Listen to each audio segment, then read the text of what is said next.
आपने 10वीं पास किया हुआ है और कहीं न कहीं रेलवे ग्रुप डी के पदों पे भर्ती होना चाहते हैं, तो इसका जो एप्लीकेशन फॉर्म है ना 2026 के लिए शुरू कर दिया गया है। इस वीडियो में जो है स्टेप बाय स्टेप बताएँगे, जो ग्रुप डी का भर्ती का फॉर्म फिलअप हो रहा है, वो फॉर्म कैसे भरना है, क्योंकि बहुत सारे भर्ती जो है फॉर्म भरने में गलती कर रहे हैं, जो गलती आपको भूल के भी नहीं करना है। इसमें देखिए फ़ोटो सिग्नेचर कैसे अपलोड करने हैं, बहुत सारे समस्या यहाँ पे आ रही है, तो उसके रिगार्डिंग में जानकारी देंगे और साथ ही साथ सारे जानकारी को कैसे फिल करना है, आधार को कैसे वेरीफाई करना है, ओटीआर कैसे करना है, उसकी सभी जानकारी बताएंगे। क्योंकि आप सभी को पता ही होगा कि रेलवे का पहली बार फॉर्म भरेंगे तो आपको जो है ओटीआर करना पड़ता है, ठीक है। तो कैसे फॉर्म को भरना है पूरी स्टेप बाय स्टेप जानकारी देंगे। इस वीडियो को शेयर कर दीजिएगा और वीडियो थोड़ा सा भी अच्छा लगे तो वीडियो को लाइक करिएगा। सबसे पहले क्या करना है कि आपको सर्च करना है applyextra.in। तो आपके सामने ये वाला जो है वेबसाइट देखने को मिलेगा, इसको यहाँ से ओपन कर लीजिएगा।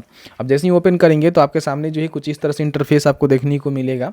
यहाँ पे देखिए लेटेस्ट जॉब्स का बटन आपको देखने को मिलेगा, इस पर क्लिक करेंगे तो यहाँ पे रेलवे ग्रुप डी वैकेंसी का जो है लिंक आपको देखने को मिलेगा। इस पर क्लिक करके वैकेंसी की पूरी जानकारी सबसे पहले चेक कर लेंगे, जिसमें ज़रूरी है चेक करना, क्योंकि मान लीजिए अप्लाई कर रहे हैं तो जानकारी चेक करना बहुत ज़्यादा ज़रूरी है। अब इसमें जो पोस्ट की बात करें तो 21,997 पदों पे भर्ती निकाली गई है। बाकी आपका जो एप्लीकेशन फॉर्म है 31 जनवरी से शुरू हुआ है और आप यहाँ पे 2 मार्च तक जो है फॉर्म को भर सकते हैं। और इसका जो फ़ी पेमेंट है 4 मार्च तक कर सकते हैं। और इसका जो एडिट का विंडो है वो 5 से लेकर जो है 14 मार्च के बीच में खुलेगा। किसी प्रकार की कोई गलती होगी तो आप सुधार भी कर सकते हैं। बाकी यहाँ पे बताया गया है कौन से जोन में कितनी भर्ती है, तो इसकी जानकारी जरूर चेकआउट कर लीजिएगा, क्योंकि फॉर्म भरते समय जोन वाइज ही आपको फॉर्म भरना होता है। किसी एक जोन के लिए फॉर्म को भर सकते हैं, तो उसकी जानकारी को चेकआउट कर लीजिएगा। बाकी क्राइटेरिया वही रहेगा कि आपने मैट्रिक पास किया हुआ है तो फॉर्म को भर सकते हैं, या फिर आपने आईटीआई किया हुआ है तो भी फॉर्म को भर सकते हैं, या फिर आपने आईटीआई ना करके अप्रेंटिसशिप किया हुआ है तो भी फॉर्म को भर सकते हैं। तीनों कैंडिडेट एलिजिबल हैं, कोई भी दिक्कत नहीं है, ठीक है। 18 से लेकर जो है 33 साल के बीच में आपका उम्र होनी चाहिए। हालांकि आपको यहाँ पे एज रिलैक्सेशन मिलता है, उसको आपको देखना पड़ेगा। SC/ST को 5 साल, OBC को 3 साल। तो नोटिफिकेशन चेकआउट कर लीजिएगा। बाकी यहाँ पे किस कैटेगरी को कितना पेमेंट देना होता है, जैसे कि मान लीजिए जनरल, OBC, EWS के लिए 500 रुपया है, SC/ST, PH, EBC के लिए 250 रुपया है, जो कि पूरी तरह से रिफंडेबल होता है। इसमें 400 रुपये मिल जाएगा और इसमें 250 रिफंडेबल हो जाता है, जो कि CBT में अपीयर करेंगे एग्जाम में। तो उसके बाद यहाँ पे बाकी सारी जानकारी आपको देखने को मिलता है, कैसे सिलेक्शन वगैरह वगैरह होता है, चेकआउट कर लीजिएगा। नीचे यहाँ पे आएंगे तो नोटिफिकेशन को डाउनलोड करके आप पढ़ सकते हैं। यहाँ पे क्लिक करेंगे तो नोटिफिकेशन आपके सामने खुल जाएगा, जिसको आप देख सकते हैं, एक बार देख लीजिएगा। बाकी फॉर्म भरना है तो यहीं पे लिंक मिलेगा, क्लिक करेंगे। अब जैसे ही क्लिक करेंगे तो रेलवे का जो ऑफिशियल पोर्टल है जिसके माध्यम से आपको फॉर्म को भरना है ना, इनके पोर्टल पे आ जाएंगे। अब यहाँ पे आने के बाद अभी तक आपने OTR नहीं किया हुआ है तो यहाँ पे क्रिएट एन अकाउंट के बटन पर क्लिक करके अपना जो भी OTR है उसको कर सकते हैं, क्योंकि पहली बार फॉर्म भर रहे हैं तो आपको OTR करना ही करना है। तो जैसे कि मान लीजिए अपना जो भी नेशनलिटी है, इंडियंस बताएंगे, नेपाली भूटानी है, तो आप देख लीजिएगा।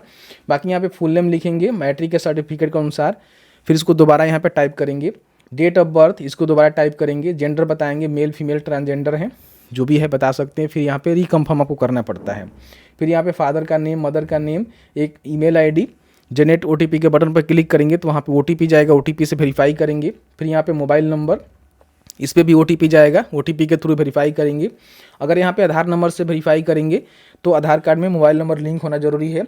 आप चाहें तो डिजी लॉकर से भी कर सकते हैं, आप चाहें तो आपके पास आधार कार्ड नहीं है तो दूसरा भी ऑप्शन आपके पास है, लेकिन आपको ध्यान रखिएगा यहाँ पे वेरीफाई करना पड़ेगा आधार से किसी भी हालत में, तभी आप फॉर्म को भर सकते हैं। उसके बाद एक पासवर्ड यहाँ पे सेट करेंगे। उसके बाद कुछ पर्सनल जानकारी आपसे मांगी जाएगी, जिसको भर के बड़ी आसानी से अपना जो OTR है उसको कर सकते हैं। OTR का कंप्लीट रजिस्ट्रेशन कैसे करना होता है उसके लिए मैंने वीडियो बनाया हुआ है, ये वाला वीडियो चेकआउट कर सकते हैं। आसान प्रोसीजर है, जिसको देख के कर सकते हैं, ठीक है। तो यहाँ पे OTR आपको कर लेना है और करने के बाद क्या है कि अब जो है लॉगिन करके फॉर्म को भरना है। तो यहीं पे देखिए लॉगिन हियर का बटन आपको देखने को मिलेगा, क्लिक करेंगे। यहाँ पे 2 माध्यम से लॉगिन कर सकते हैं। अगर आपको यूज़र ID पासवर्ड याद नहीं है तो सीधे अपने आधार नंबर से OTP के थ्रू लॉगिन कर सकते हैं। लेकिन अगर आपको यूज़र ID पासवर्ड याद है तो यहाँ पे क्लिक करेंगे, अपना जो भी मोबाइल नंबर या फिर ईमेल ID है उसको डालेंगे, पासवर्ड को डालेंगे, कैप्चा को यहाँ पे टिक करेंगे और उसके बाद लॉगिन के बटन पे क्लिक करेंगे। जैसे ही लॉगिन के बटन पर क्लिक करेंगे तो यहाँ पे 2 ऑप्शन आपको OTP भेजने का मिलता है। आप चाहें तो अपने मेल ID भेज सकते हैं, आप चाहें तो अपने मोबाइल नंबर भेज सकते हैं। तो मैं मोबाइल नंबर का सिलेक्शन कर लेता हूं। तो मेरे नंबर पे जो है OTP सेंड कर दिया गया है। OTP को यहाँ पे डालेंगे, लॉगिन के बटन पे क्लिक करेंगे। जैसे ही लॉगिन करेंगे तो आपके सामने जो है कुछ इस तरह से इंटरफेस आपको देखने को मिलेगा। यहाँ पे देखिए ऑनलाइन एप्लीकेशन का जो है बटन आपको देखने को मिलेगा, इसमें सेलेक्ट करेंगे और यहाँ पे अपना जो भी आरआरबी है जिसके लिए आप फॉर्म को भरना चाहते हैं, इसकी जो भी जानकारी है ना नोटिफिकेशन में आप चेक करेंगे तो आपको देखने को मिल जाएगा कौन से आरआरबी में कितनी भर्ती है। जैसे मुंबई का पोस्ट आपको देखने को मिल रहा है, किस कैटेगरी में कितनी भर्ती है चेक कर सकते हैं।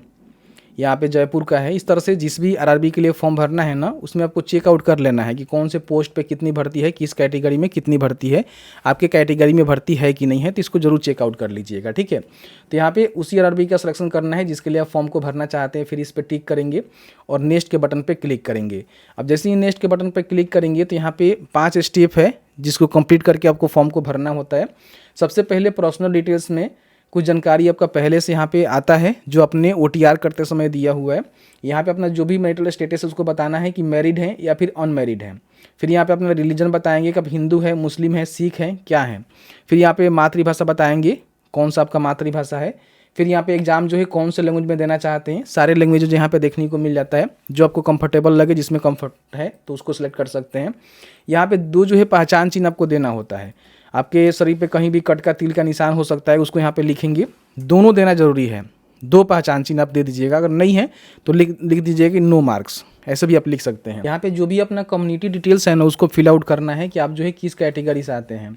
अगर आप जनरल हैं तो इसका सिलेक्शन करेंगे, SC ST हैं तो दोनों का अलग अलग यहाँ पे आपको देखने को मिलेगा।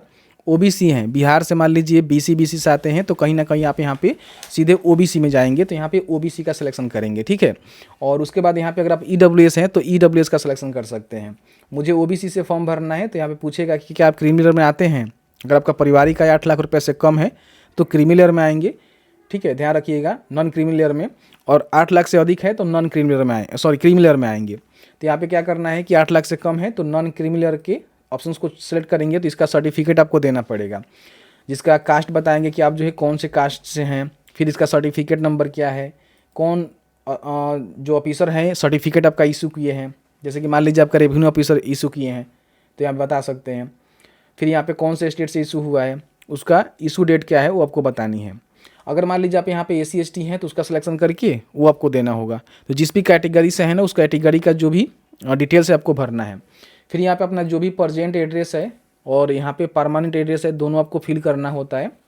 जैसे स्टेट, डिस्ट्रिक्ट, अपना पूरा एड्रेस यहाँ पे टाइप करेंगे।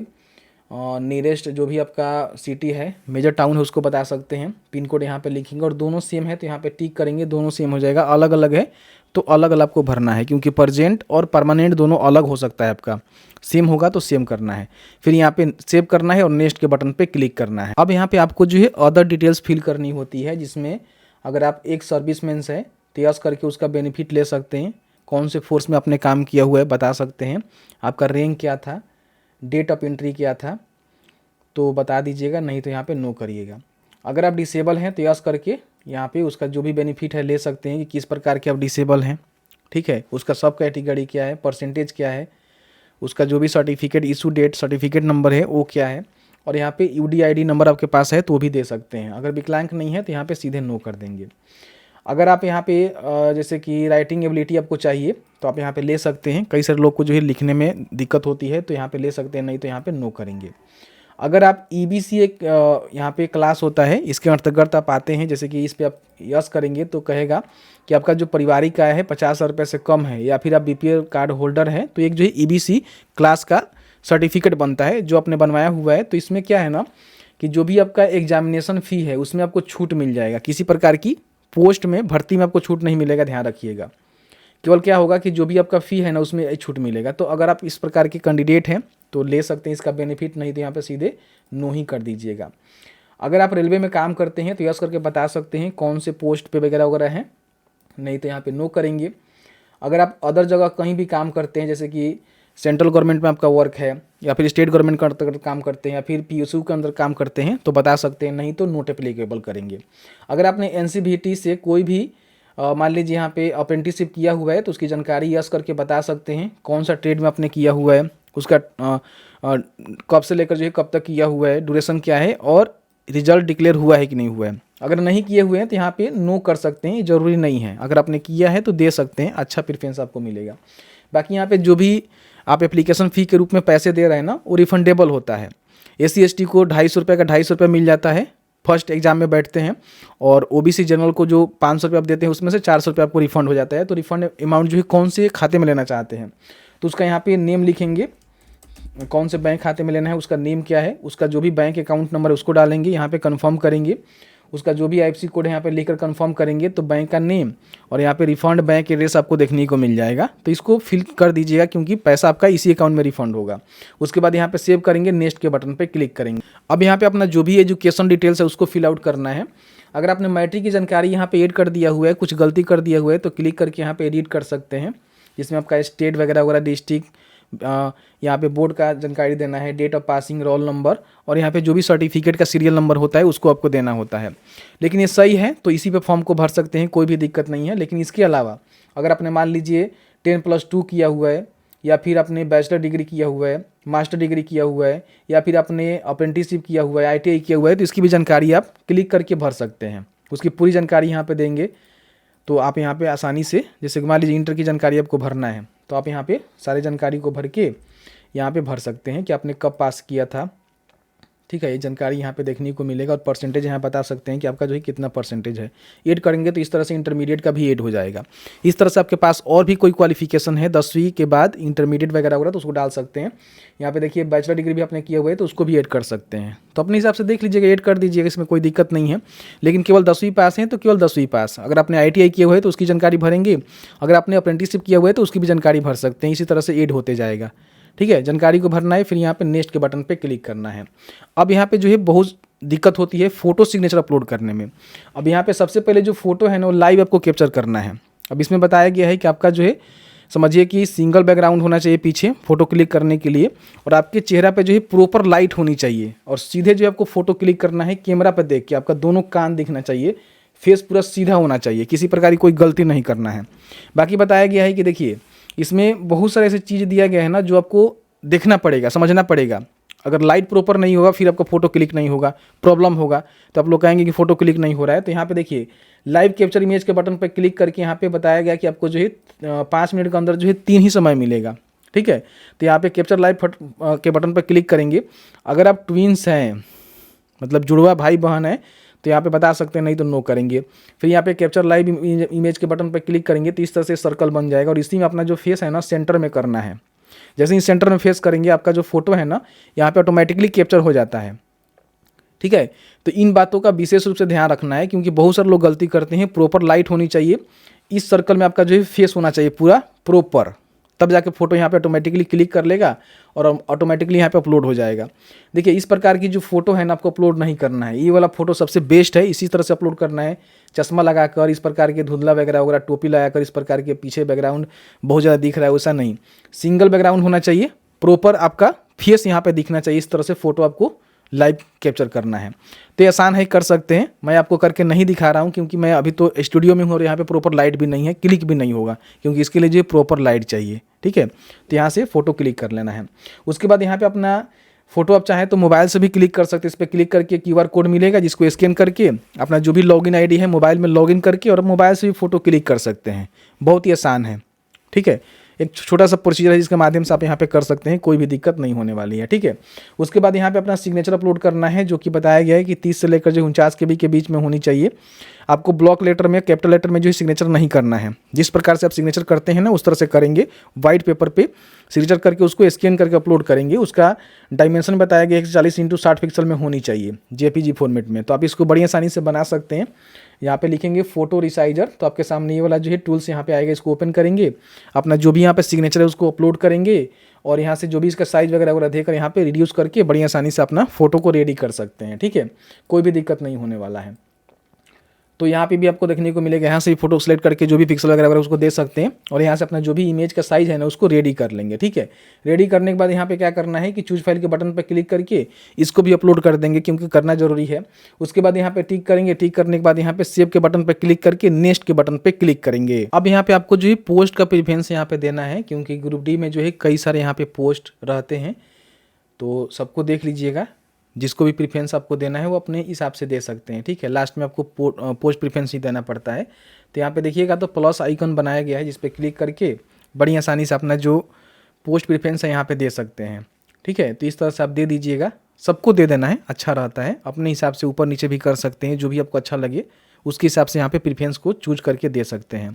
आप चाहें तो ऊपर नीचे भी कर सकते हैं इसको। तो इस तरह से प्रीफरेंस देना है। फिर यहाँ पे आपको टिक करना है और नीचे आएंगे तो यहाँ भी आपको टिक करना है, यहाँ पे प्लेस लिखना है और उसके बाद यहाँ पे प्रीव्यू एप्लीकेशन के बटन पे क्लिक करना। आपका जो पोस्ट प्रीफरेंस है सेव हो जाएगा। यहाँ पे प्रीव्यू के बटन पे क्लिक करेंगे तो इस तरह से आपके सामने प्रीव्यू सेक्शन आएगा, जिसमें सभी जानकारी को चेक कर लेना है। गलती है तो एडिट कर सकते हैं। आपको लगता है कि सभी जानकारी सही है तो यहाँ पे टिक करेंगे। यहाँ पे देखिए एक बॉक्स दिया गया जिस पे टिक करेंगे और सबमिट के एप्लीकेशन फॉर्म के बटन पर क्लिक करेंगे तो आपका जो फॉर्म है यहाँ पे सबमिट हो जाएगा। लास्ट में आपको पेमेंट करनी होती है, तो यहाँ से अपना जो भी पेमेंट है उसको डन कर लीजिएगा। पेमेंट डन करने के बाद आपका जो एप्लीकेशन है ना वो कंप्लीट हो जाता है। प्रिंट आउट निकाल कर अपने पास सुरक्षित रख लेंगे, ठीक है। तो इस तरह से स्टेप बाय स्टेप आपको फॉर्म को भरना है। बाकी applyextra.in पे आपको जो है सारे भर्ती की जानकारी देखने को मिलता रहता है, जिसको आप चेकआउट करते रहेंगे। ऐसी इंफॉर्मेटिव वीडियो देखने के लिए अभी तक आपने हमें फॉलो नहीं किया हुआ है तो फॉलो कर लीजिए। इस वीडियो को शेयर जरूर कर दीजिए।